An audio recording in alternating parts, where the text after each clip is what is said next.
সুপ্রিয় শিক্ষার্থী, আসসালামু আলাইকুম। আরিফস একাডেমির পক্ষ থেকে তোমাদেরকে জানাই শুভেচ্ছা। আশা করি তোমরা ভালো আছো এবং সুস্থ আছো। তো আজকে আমি তোমাদের গণিত বইয়ের পৃষ্ঠা নাম্বার ২১-এর ৪, ৫ এবং ৬ এই ৩টে অঙ্কের সমাধান করে দেব, ঠিক আছে?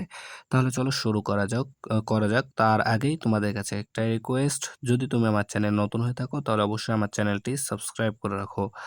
তাহলে দেখো ৪ নাম্বার প্রশ্নটা সমাধান করব, তার আগে আমাদেরকে প্রশ্নটা পড়তে হবে, তাই না? তাহলে দেখো প্রশ্নটা আগে পড়ি। তো বলছে মাহফুজ বাজার থেকে ৪.৫ কেজি, ঠিক আছে? ৪.৫ কেজি চাল, ৮ হেক্টোগ্রাম, দেখো এখানে ৪.৫ কেজি, এরপরে ৮ হেক্টোগ্রাম সবজি এবং ২,৪০০ গ্রাম মুরগির মাংস কিনলো।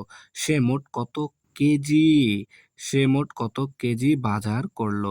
তো প্রথমত দেখো এখানে আমাদের দেওয়া আছে কেজি একটা, হেক্টোগ্রাম একটা, ২টা, গ্রাম একটা, ৩টা একক। তো আমাদের দেওয়া আছে ৩টা একক, ঠিক আছে? কিন্তু আমাদের উত্তর চেয়েছে সে মোট কত কেজি, অর্থাৎ একটা একক চাইছে, যে সে মোট কত কেজি বাজার করলো, কেজি চেয়েছে, তাই না? তাহলে দেখো, তো আমাদের যেহেতু এখানে কেজি, তাই না, কেজিতে চেয়েছে, তাহলে আমাদের এটা এই যে চাল যতটুকু আছে ততটুকু সেম থেকে যাবে। এখানটা কেজি যেহেতু আছে, এটারও একক কেজি, এটারও একক কেজি, তাহলে আমাদের চাল নিয়ে কাজ করা কি কোনো দরকার নাই। কিন্তু দেখো ভাইয়া, এখানে আমাদের সবজি আছে ৮ হেক্টোগ্রাম, তাহলে এই হেক্টোগ্রামকে কেজি বানাতে হবে, তাই না? আবার দেখো এখানে আছে আমাদের ২৪০০ গ্রাম মুরগির মাংস, তাহলে এই ২৪০০ গ্রাম মুরগির মাংসকেও কি আমাদেরকে কেজিতে নিয়ে যেতে হবে, তাই না? তাহলে এখন আমরা এটা সমাধান করতে পারবো খুব সহজে। দেখো, তাহলে চলো শুরু করি আমরা। তাহলে প্রথমে আমরা সবগুলো যে মানগুলো আমাদের দেওয়া আছে সেগুলো তুলি, তাই না? তাহলে আমরা এখানে প্রথমে লিখতে পারি যে চাল কিনলো সমান সমান ৪.৫ কেজি, ঠিক আছে? এরপর আমাদের সবজি, তাহলে সবজি কিনলো কত, ৮ হেক্টোগ্রাম, হেক্টোগ্রাম। তাহলে আমাদেরকে এখন এই হেক্টোগ্রাম থেকে কিসে যেতে হবে, কেজিতে যেতে হবে, অর্থাৎ কিলোগ্রামে। তাহলে দেখো আমরা এটা ছন্দের মাধ্যমেই করব, তাই না? তাহলে কিলাইয়া হাকাইয়া ডাকাত মারিলে দেশে শান্তি মিলিবে, তাই না? এটা হচ্ছে আমাদের ছন্দ। তাহলে দেখো যে আমাদের হেক্টোগ্রাম, তাহলে দেখো এটা হচ্ছে আমাদের কিলোগ্রাম, এটা হচ্ছে আমাদের হেক্টোগ্রাম, তাহলে এই হেক্টোগ্রাম, তাই না? তাহলে এটা আমাদের দেওয়া আছে, তাহলে এই হেক্টোগ্রাম থেকে এখন আমরা আসবো কেজি, অর্থাৎ এই কিলোগ্রামে আসবো। তাহলে দেখো আমরা এদিকে আসছি, তাই না? এদিকে আসছে মানে বিপরীত দিকে যাচ্ছি, তাহলে আমাদেরকে কি করতে হবে, ভাগ করতে হবে কাকে, এই হেক্টোগ্রাম যে মান দেওয়া আছে তাকে ভাগ করতে হবে কত দ্বারা। দেখো এখানে হেক্টোগ্রামের জন্য এখানে ১ নিলাম, আর হচ্ছে বিপরীত দিকে দেখো ১ ঘরে আছে, তাহলে এখানে একটা শূন্য হবে, তাহলে এটা পাবো এখন আমরা কি, কেজি, এটা পাবো কেজি। তাহলে দেখো এখন যদি আমরা ১০ দ্বারা ৮ কে ভাগ করি তাহলে পাচ্ছি ০.৮ কেজি, ০.৮ কেজি, ঠিক আছে? এরপরে দেখো আমাদের মুরগির মাংস কিনেছে, তাই না? তাহলে এখন লিখি যে মুরগির মাংস মাংস মুরগির মাংস কিনলো মুরগির মাংস কিনলো কত, ২৪০০ গ্রাম, দেখো ২৪০০ গ্রাম, তাহলে ২,৪০০ গ্রাম। তাহলে এখন এটাকেও কি আমাদের কেজিতে নিয়ে যেতে হবে, তাই না? তাহলে দেখো গ্রাম আছে আমাদের কত, কিলোগ্রাম, হেক্টোগ্রাম, তারপরে হচ্ছে ডাকাত তার মানে ডেকাগ্রাম, আর এই যে মারিলো এটাই হচ্ছে আমাদের গ্রাম, এটা হচ্ছে কি গ্রাম। তাহলে এই গ্রাম থেকে এখন আমরা আসবো কোথায়, কিলোগ্রামে। তাহলে এদিকে যাচ্ছি, তার মানে এই ২৪কে কি করতে হবে, ভাগ করতে হবে। তাহলে কত দ্বারা ভাগ করব, দেখো ২৪০০কে ভাগ করব কত দ্বারা, এখানে গ্রাম, তাই এখানে ১ নিলাম। এখন গ্রাম থেকে কিলোগ্রামের ঘর কোথায় আছে, দেখো কত দূরে, ১ ঘর, ২ ঘর, ৩ ঘরে, তাই এখানে আমরা ৩টা শূন্য নিয়ে নিব, ঠিক আছে? তাহলে এখন দেখো যদি আমরা এটা ভাগ করি, তাহলে দেখো নিচে ১টা ২টা ৩টা শূন্য আছে, তার মানে আমাদের উপরের সংখ্যা দশমিক বসবে ৩ ঘর পর, কোন দিক থেকে, ডান দিক থেকে বাম দিকে যেতে। তাহলে ১ ঘর, ২ ঘর, ২ ঘর, ৩ ঘর পর এখানে, তার মানে ২.৩ 400 দেখো দশমিকের পর আমাদের যেহেতু শূন্যের দাম নাই তাই আমরা 00 লিখলাম না। এত কেজি হবে এটা, সরি এটা হবে কি আমাদের কেজি। তাহলে দেখো মুরগির মাংস কিনেছে 2.4 কেজি, সবজি কিনেছে 0.8 কেজি, চাল কিনলো 4.5 কেজি। তাহলে এখন যেহেতু বলেছে সে মোট কত কেজি বাজার করেছে, মোট মানে কি করতে হবে আমাদেরকে, এটা মোট যেহেতু বলেছে তাই আমাদেরকে এটা যোগ করে দিতে হবে সবগুলো। তাহলে আমি এখন এখানে যদি আমরা লিখে দিই যে অতএব সে মোট মোট বাজার মোট বাজার করলো, তাহলে এটা যোগ করে দাও। দেখো 4.5 যোগ 0.8 যোগ 2.4 কেজি। তাহলে এককের সাথে একক যোগ করব, দশকের সাথে দশক। তো দেখো 4 আছে 8 12, 12 আর 5 17, 7 হাতে থাকে 1, 2 আর 0 যোগ করলে 2, 2 আচ্ছা 6 আর হাতে থাকে 7। আচ্ছা একটা সংখ্যার পর দশমিক, তো এখানে আমরা একটা সংখ্যার পর দশমিক দিয়ে দিলাম, অর্থাৎ 7.7 কেজি, 7.7 কেজি। তাহলে উত্তর উত্তর 7.7 কেজি। ঠিক আছে, তাহলে আশা করি এটা তোমাদেরকে বোঝাতে পেরেছি। এরপর তাহলে আমরা এখন 5 নাম্বারটা সমাধান করব। তাহলে দেখো এবার আমরা 5 নাম্বারটা সমাধান করব। তো বলছে 8 জন লোকের ওজন 451.2 কেজি, তাহলে তাদের গড় ওজন কত হেক্টোগ্রাম। তো এখানে আমাদের দেওয়া আছে একক কেজি, ঠিক আছে, তাহলে কেজি দেওয়া আছে, কেজি থেকে আমাদেরকে নিতে হবে কিসে, হেক্টোগ্রামে।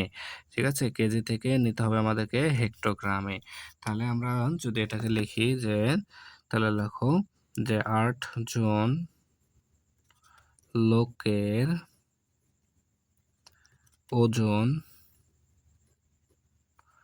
সমান সমান 451.2 কেজি, তাই না। দেখো কলমের কালি শেষ হয়ে গেছে, একটু অপেক্ষা করো। তাহলে 8 জন লোকের ওজন 451.2 কেজি। তাহলে আমাদেরকে এই কেজি এককটা কিসে নিয়ে যেতে হবে, হেক্টোগ্রামে, তাই না। তাহলে দেখো আমাদের ছিল কিলাইয়া হাকাইয়া, ঠিক আছে, হেক্টোগ্রাম। তাহলে এটা হচ্ছে কিলোগ্রাম, এটা হচ্ছে হেক্টোগ্রাম। তাহলে এই কিলোগ্রাম থেকে এই হেক্টোগ্রামে যাব, তাহলে কি আমরা সোজা যাচ্ছি, তাই না। তাহলে কি করতে হবে, গুণ করতে হবে। তাহলে 451.2 কে গুণ করতে হবে কত দ্বারা, কিলোগ্রামের জন্য 1 নিব, আর কিলোগ্রাম থেকে হেক্টোগ্রামের দূরত্ব 1 ঘর, এই যে এখানে, তাই এখানে একটা শূন্য। ঠিক আছে, তাহলে কেজি। এখন আমরা জানি যে সরি এখানে হেক্টোগ্রাম হবে, সরি এখানে হেক্টোগ্রাম হবে, ঠিক আছে, হেক্টোগ্রাম। তাহলে দেখো এখন গুণ করলে দশমিক থাকলে দশমিকটা ডানে সরে, তাহলে দেখো এখানে দশমিক আছে, তাহলে দশমিক ডানে সরবে কয় ঘর, এখানে একটা শূন্য তাই 1 ঘর, অর্থাৎ 4512 হেক্টোগ্রাম, হেক্টোগ্রাম। ঠিক আছে, তাহলে এটা হচ্ছে আমাদের লোকের ওজন। কিন্তু দেখো ভাই আমাদের এখন চেয়েছে গড় ওজন কত। ঠিক আছে, তাহলে গড় মানে কি, ওই যে তাহলে উপাত্তকে কি, উপাত্তের সংখ্যা দ্বারা এখন আমাদের উপাত্তের সাংখ্যিক মানকে উপাত্তের সংখ্যা দ্বারা ভাগ করতে হবে, অর্থাৎ এই 4512কে 8 দ্বারা ভাগ করতে হবে। তাহলে আমরা লিখতে পারি যে অতএব গড় গড় ওজন সমান সমান, তাহলে দেখো 4512 ভাগ 8, তাই না। তাহলে যদি ভাগ করি তাহলে আমাদের উত্তরটা চলে আসবে। তাহলে এটা যদি এখন আমরা রাফ করি তাহলে কি আমাদের উত্তরটা চলে আসবে, তাই না। তাহলে আমরা রাফ করি, দেখো তাহলে আমাদের 4512, তাই না, 4512কে 8 দ্বারা ভাগ করে দিই, 4512। তাহলে দেখো এখানে একটা সংখ্যা, এখানে একটা নিলে হবে না, দুইটা নিতে হবে। তাহলে 4 8 32, 5 8 40, 5 8 40, বাদ দাও বিয়োগ করলে 5 হয়, আর এই এখানে চলে আসলো। তারপরে 6 8 48, 6 8 48, তাহলে 11 থেকে 8 বাদ দিলে 3। ঠিক আছে, এরপরে এখানে আমাদের এই 2 নেমে গেল, তাহলে 4 8 32। ঠিক আছে, তাহলে 564, তাহলে 564 হেক্টোগ্রাম, 564 হেক্টোগ্রাম। ঠিক আছে, তাহলে দেখো তাদের গড় ওজন হচ্ছে আমাদের 564 হেক্টোগ্রাম। তাহলে আমরা এখানে উত্তরটা লিখে দেব যে উত্তর 564 হেক্টোগ্রাম। হেক্টোগ্রাম। ঠিক আছে? তাহলে আশা করি এটা তোমাদেরকে বোঝাতে পারলাম। একেবারে সহজ কিন্তু। তাহলে এবার দেখো ৬ নাম্বার। তো বলছে বোতলে ৭৫ সেন্টিলিটার সরিষার তেল ছিল। ঠিক আছে? বোতলে ৭৫ সেন্টিলিটার সরিষার তেল ছিল।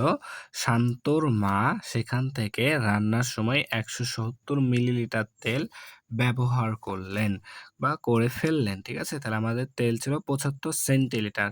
ঠিক আছে? এখানে এটা হচ্ছে আমাদের একটা একক। ঠিক আছে?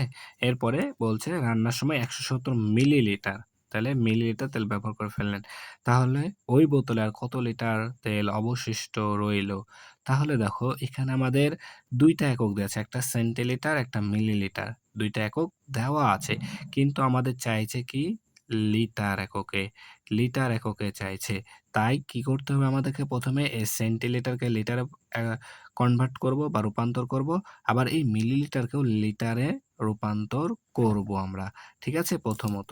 তাহলে দেখো আমরা লিখব যে বোতলে ১ম এ বোতলে তেল ছিল যতটুকু, তাহলে বোতলে তেল ছিল দেখো ৭৫ সেন্টিলিটার। ৭৫ centilitre, ৭৫ centilitre. তাহলে এই ৭৫ সেন্টিলিটারকে ১ম এ আমরা লিটারে কনভার্ট করব, তাই না? তাহলে দেখো ছন্দটা যদি আমি লিখি যে কিলাইয়া হাকাইয়া ডাকাত মারিলে দেশে শান্তি মিলিবে। তাহলে এটা হচ্ছে আমাদের দেখো এটা হচ্ছে কি সেন্টিলিটার, তাই না? এটা হচ্ছে আমাদের সেন্টিলিটার। ঠিক আছে? তাহলে সেন্টিলিটার থেকে লিটারে আসবো, অর্থাৎ মারিলেটাই তো আমাদের মারিলেটাই তো লিটার ছিল, তাই না? এটা হচ্ছে আমাদের লিটার। তাহলে দেখো সেন্টিলিটার থেকে আমরা আসবো মারিলে, অর্থাৎ লিটারে আসবো। তাহলে বিপরীত দিকে আসছি, তাই না? তাহলে এই সেন্টিলিটার যে মান দেওয়া আছে একে আমাদেরকে ভাগ করতে হবে। তাহলে ৭৫ কে এখন আমাদেরকে ভাগ করতে হবে কত দ্বারা? দেখো এখানে সেন্টিলিটারের জন্য ১ লিখলাম।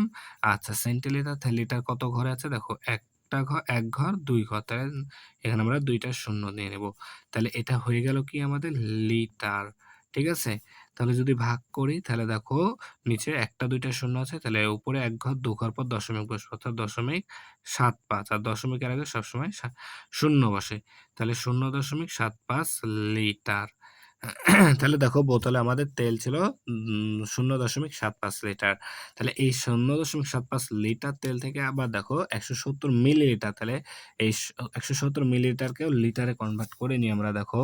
তাহলে তেল ব্যবহার করে ফেললেন। তাহলে এখানে লিখবো যে তেল ব্যবহার ব্যবহার করলেন ব্যবহার করলেন কত? ১৭০ মিলিলিটার। ঠিক আছে? মিলিলিটার। তাহলে এই মিলিলিটারকে আমরা কি করব? ১ম এ লিটারে কনভার্ট করব। তাহলে দেখো আমাদের মিলিলিটার আছে এখানে। এটা হচ্ছে আমাদের মিলিলিটার, তাই না? এটা হচ্ছে আমাদের মিলিলিটার। তাহলে এই মিলিলিটার থেকে লিটারে আসবো, তার মানে এখানে আসবো। তা তাহলে দেখো বিপরীত দিকে যাচ্ছে। তাহলে ভাগ করতে হবে, তাই না? তাহলে ১৭০ কে ভাগ করতে হবে কত দ্বারা? দেখো এখানে মিলিলিটার এখানে আছে। তাহলে এই মিলিলিটারের জন্য ১ নিলাম। এখন মিলিলিটার থেকে কয় ঘর পর লিটার? ১ ঘর, ২ ঘর, ৩ ঘর। তাই নিচে ১ টা, ২ টা, ৩ টা শূন্য। এত তাহলে এটা হয়ে যাবে এখন লিটার। লিটার। তাই মিলিলিটার আর এখানে লেখা কিন্তু যাবে না। ঠিক আছে? তাহলে দেখো যদি ভাগ করি তাহলে নিচে ১ টা, ২ টা, ৩ টা শূন্য আছে। তাহলে দশমিকে বসবে আমাদের ৩ ঘর সামনে। তাহলে ১ ঘর, ২ ঘর, ৩ ঘর এখানে। তাহলে ০.১৭০ অর্থাৎ ০.১৭০ বা ০.১৭ লিটার। তাহলে আমাদের তেল ছিল ০.৭৫ লিটার, ব্যবহার করা হলো ০.১৭ লিটার। তাহলে এটা থেকে এটা বিয়োগ করে ফেললেই তো আমরা পেয়ে যাবো এখন যে কতটুকু তেল অবশিষ্ট রইলো। তাহলে আমরা এখন লিখবো যে অতএব তেল অবশিষ্ট অবশিষ্ট রইলো সমান সমান ০.৭৫ বিয়োগ ০.১৭ লিটার। তাহলে দেখো বাদ দাও, তাহলে ৫ থেকে ৭ বাদ যায় না। তাহলে ৫ কে ১৫ ধরতে হবে, ১৫ থেকে ৭ বাদ দিলে ৮। হাতে থাকবে ১, দিয়ে দিলাম ১ কে ১ হয়ে গেল ২। তাহলে ৭ থেকে ২ বাদ দিলে ৫। ঠিক আছে? ৭ থেকে ২ বাদ দিলে ৫। আচ্ছা, তারপরে ০ থেকে ০ বাদ দিলে ০। দশমিক আছে ১ ঘর ২ ঘর আগে। ১ ঘর ২ ঘর আগে দশমিকটা দিয়ে নেই। তাহলে ০.৫৮ লিটার। ঠিক আছে? ০.৫৮ লিটার তেল কি অবশিষ্ট থাকবে? তাহলে উত্তর ০.৫৮ লিটার। ঠিক আছে? তাহলে আশা করি তোমাদেরকে বোঝাতে পেরেছি। তাহলে আজকে এ পর্যন্তই। ভিডিওটি ভালো লাগলে অবশ্যই লাইক, কমেন্ট, শেয়ার করতে ভুলবে না এবং পরবর্তী ভিডিও সবার আগে পেতে আমাদের চ্যানেলটি সাবস্ক্রাইব করে রাখো। আল্লাহ হাফেজ। আসসালামু আলাইকুম ওয়া রাহমাতুল্লাহ।